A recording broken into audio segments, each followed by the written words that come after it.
কি গো, তোমাদের ইচ্ছে হয় না পাহাড় দেখতে, কিংবা কিভাবে অফুরন্ত জলধারা পাহাড়ের বুক চিরে অতলের সন্ধানে তলিয়েছে? দেখতে ইচ্ছে হয় না?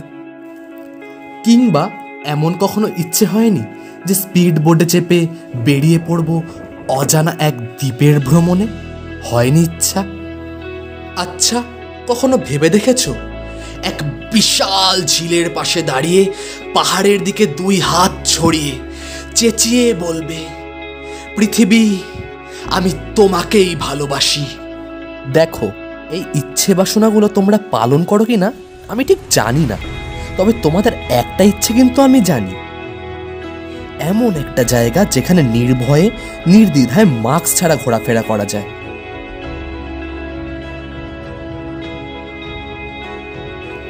এইরম জায়গার সন্ধানে তো তোমরা নিশ্চয়ই আছো। সেসব ছাড়ো, একদিন হঠাৎ মামা ফোন করে বলল আমাকে ঘুরতে নিয়ে যাবে। আর সত্যি বলতে এই কংক্রিট ঘেঁষা ঘরকুনো জীবন না আর একদমই ভালো লাগছিল না।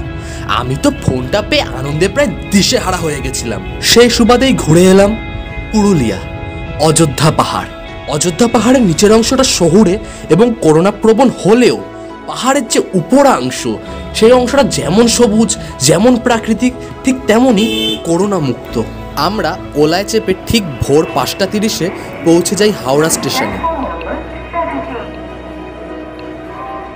সকাল 6:10 ছিল আমাদের ট্রেন শতাব্দী এক্সপ্রেস, ফুল এসি।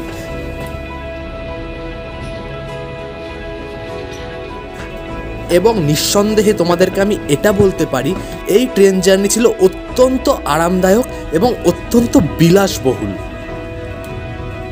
তো যেমন তোমরা দেখতে পাচ্ছ যে আমি এখন ট্রেনের বাথরুমেও ক্যাথ মারছি, বিকজ ক্যাথ ইজ ইম্পর্টেন্ট। ট্রেনের জানলার ধারে বসে অসাধারণ প্রাকৃতিক দৃশ্য উপভোগ করতে করতে ঠিক কখন যে যাত্রাটা শেষ হয়ে গেল তা বুঝে উঠতে পারিনি।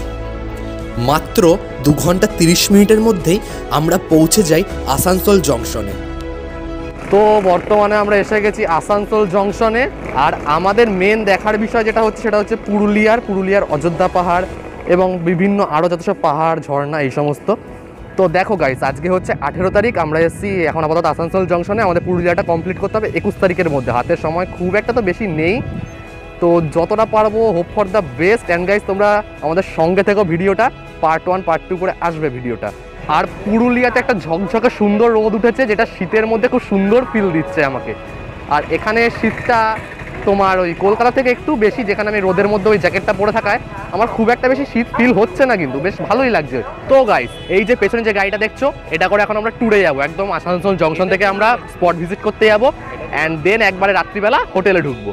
ওকে, তো স্পটগুলো তোমরা আমাদের সঙ্গে এখন ভিজিট করতে চলেছো, দেন এনজয় গাইস, পুরো এনজয় হবে ব্লগটা, ঠিক আছে তো? আর হ্যাঁ, একটা ইম্পর্টেন্ট কথা বলতে তো ভুলেই গেছি, welcome to blog number I think 9, and also welcome to my first travel blog. And আমি তাতাই, আর তোমরা দেখছো, তোমরা তো জানোই তাতাই বাবুর ব্লগ দুনিয়া।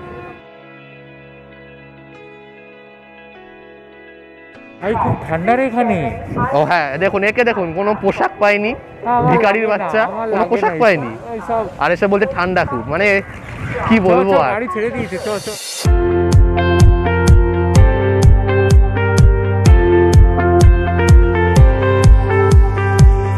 কিছুক্ষণ যাত্রা করেই আমরা পৌঁছে যাই কল্যাণেশ্বরীর মন্দিরে।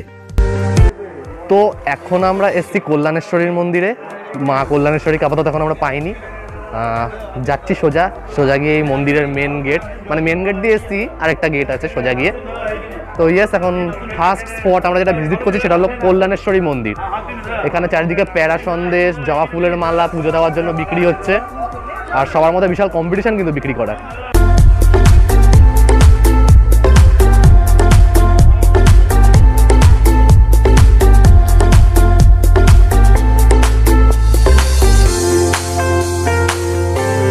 এই সব জুতো জমা হয়ে গেছে।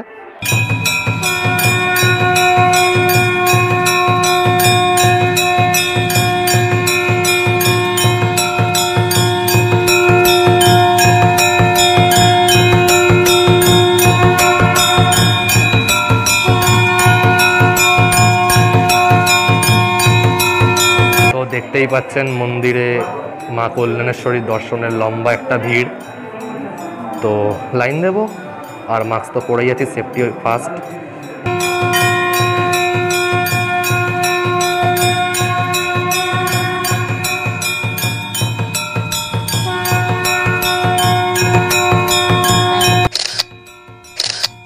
আর একটা কথা, মন্দিরের মেঝেটা হচ্ছে মার্বেলের, শীতকালে কিন্তু একটু কষ্ট আছে বস। তো গাইস, আমাদের ফার্স্ট স্পট ছিল কল্যাণেশ্বরী মন্দির, আর আমরা ভিজিট করলাম। তোমরা নিশ্চয়ই জানিও যে এই স্পটটা তোমাদের কেমন লাগলো। আমার তো খুবই ভালো লাগলো, ফার্স্ট স্পট ভিজিট সাকসেসফুল হলো। তো আমরা সব এখন এই মামনি সুইটসে ব্রেকফাস্ট করতে যাচ্ছি।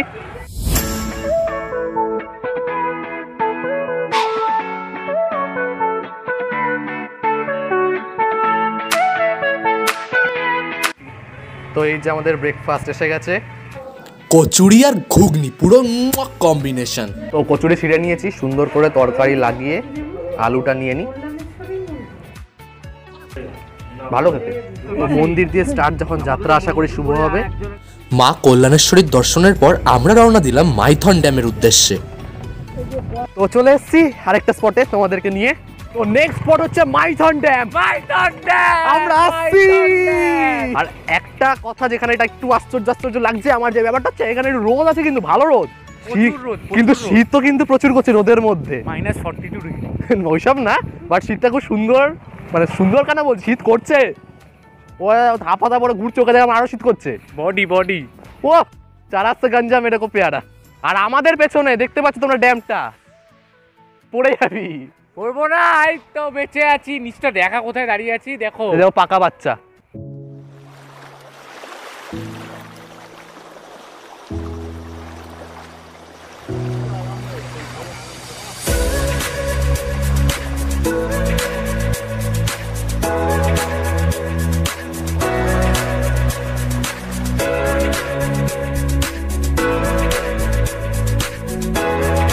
চারিদিকে জলের ঢেউয়ের আওয়াজ, সুন্দর হাওয়ার আওয়াজ, সুন্দর শীতল হাওয়া, আর সুন্দর প্রকৃতি, সুন্দর জল, দূরে দূরে ছোট ছোট আইল্যান্ড। বস স্বর্গে আছি বস, তোমরা মিস করছো বস। জাস্ট দেখো, লুক, জাস্ট দেখো আইল্যান্ডগুলো। Wow, just wow.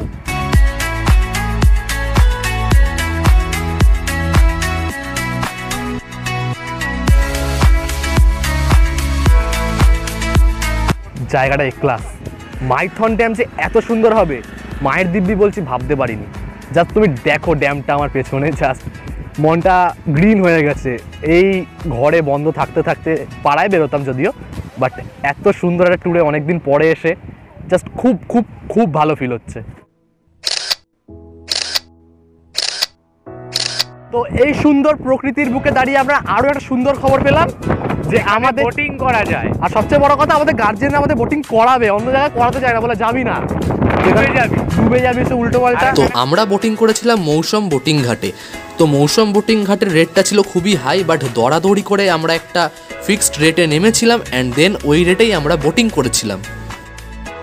আমরা লাইফ জ্যাকেট পরে নিয়েছি, এখন বোটিংয়ে যাব।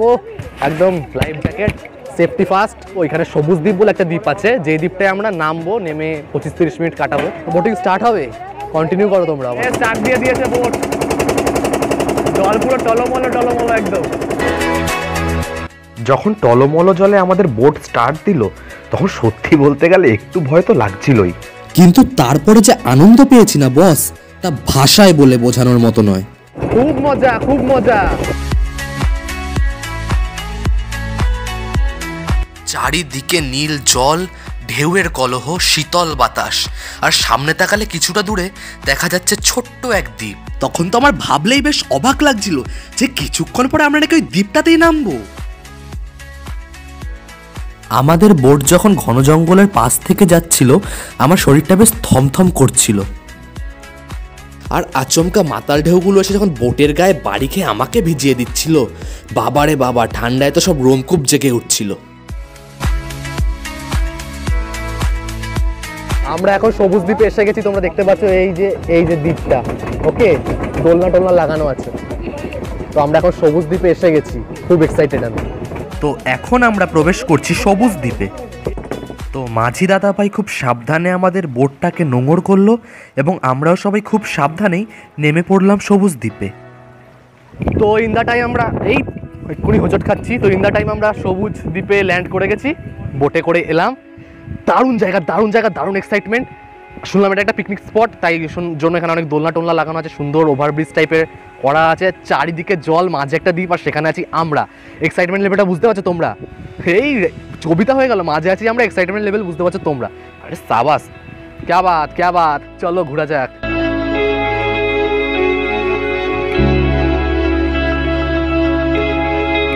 তো আমরা দুই ভাই এখন দাঁড়িয়ে আছি এইখানে ওভারব্রিজটায়। দেখো ব্রিজ, নিচে জল, নিচে চারিদিকে জল, শুধু নিচে না। কুমির ওদিকে না না, কোনো কুমির ফুমির নেই, ওসব স্ক্যাম।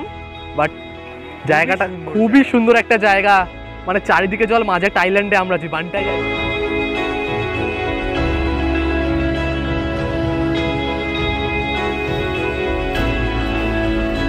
তো আমরা এই ওভারব্রিজ থেকে কিছু সিঁড়ি চড়ে একটা জায়গায় এলাম, একটু টেন্ট মতো করা আছে একটা আইল্যান্ডে।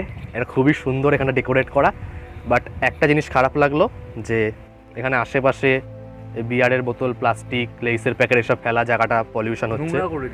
তো তোমাদের কাছে একটাই রিকোয়েস্ট, এইসব জায়গায় যখন আসবে নেক্সট টাইম থেকে এইসব প্যাকেট, সোলার পাতা ফেলো না, প্রকৃতিটা দূষণ হচ্ছে এইসব করেই, বাজে হয়ে যায়। তো এটা রিকোয়েস্ট রইলো সবার কাছে। কোথাও গিয়ে এরকম তোমরা যদি পিকনিক করো, সেগুলো আবার প্যাকেট করে তোমরা নিয়ে যাও বাড়ি, ওখানে গিয়ে বাড়ির ওখানে কোনো কাঁচরা অনেক কুড়াদানা থাকে সেখানে ফেলো, বাট এইসব জায়গাগুলো নোংরা করো না। আমি তোমাদের দেখাচ্ছি প্লাস্টিকের প্যাকেট আর থালায় ভর্তি জায়গাটা, যে এই জিনিসটা সব থেকে বেশি খারাপ লাগলো। তো এই আইল্যান্ডটার নাম হলো সবুজ দ্বীপ। বাট তোমাদের কাছে সেই একটাই রিকোয়েস্ট, এত পলিউশন করো না, তাহলে কিন্তু এই সবুজ ব্যাপারটা কিন্তু চলে যাবে এখান থেকে চিরতরে। তো এই রিকোয়েস্টটা তোমরা প্লিজ রেখো। আর সবুজ দ্বীপে দাঁড়িয়ে যে চারিদিকের ভিউটা, ওফ অসাধারণ ভাই, প্রাণ জুড়িয়ে গেছিল।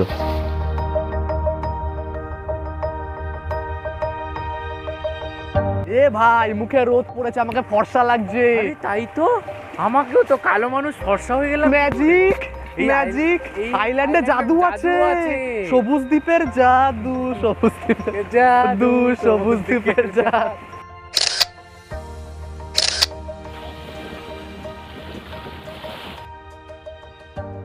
তো প্রায় 30 মিনিট সবুজ দ্বীপে কাটিয়ে আমরা আবার নৌকায় এসে বসি, এবং আমাদের মাঝি দাদাভাই নৌকার দিক পরিবর্তন করে ফেলে, এবং আমরা আবার মুখ্য ডাঙার উদ্দেশ্যে রওনা দেই।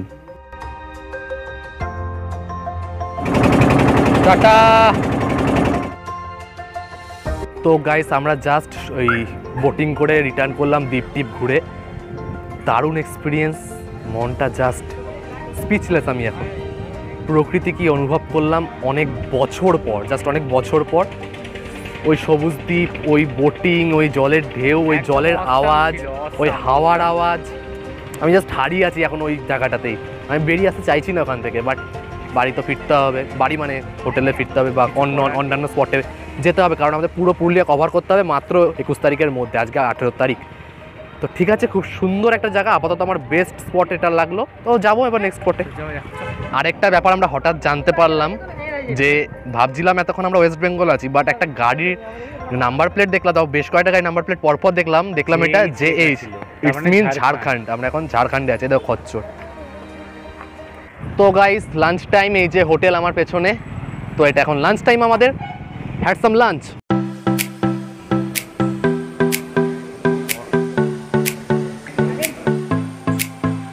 তো ভাই, খাবার মেনুগুলো নিশ্চয়ই দেখেছো। ভাত ছিল, ভাতটা আমি খাইনি, ভাতের সঙ্গে আরও যে আইটেম ছিল তোমরা দেখেছো ভিডিওতে।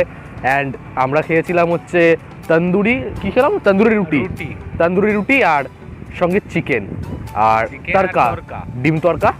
খুব সুন্দর খেলাম দুপুরবেলা, মনটা ভালো লাগলো বেশ। পেটও ভরে গেছে, ঘুমাবো। হ্যাঁ, হোটেলটার নাম পূজা হোটেল। সত্যি খুব সুন্দর খাওয়া দাওয়া হলো দুপুরবেলা। তো এখন অন্য কোনো স্পটে আমরা ভিজিট করতে যাবো, আমি এখন অবধি যাই না, ওইটা ড্রাইভার কাকুর দায়িত্ব, উনি আমাদের ভিজিট করাচ্ছে স্পটগুলো। অ্যান্ড আমরা তোমাদের কাছে পেশ করছি দেখে দেখে। আর আরেকটা জিনিস জানতে পারলাম আমি এখানে এসে, যে পুরুলিয়ায় আসার বেস্ট দুটো টাইম, একটা হচ্ছে বসন্তকাল আর একটা এই ডিসেম্বরের শীতকাল। আর বসন্তকালে যদি তুমি আসো, পুরুলিয়া লাল পলাশের সাক্ষী থাকা যায় কিন্তু বন্ধু। বাট আমরা এসে ডিসেম্বরে, এই ওয়েদারটাও খুব সুন্দর, রোদটা বেশ ভালো লাগছে, যখন মিষ্টি লাগছে রোদটা, ঠান্ডার মধ্যে তো রোদটা খুব মিষ্টি লাগছে। রাতে একটু চাপ হবে ঠান্ডাটায়, তো রাতে তো আমরা হোটেলে ঢুকেই যাচ্ছি। And yes, let's continue.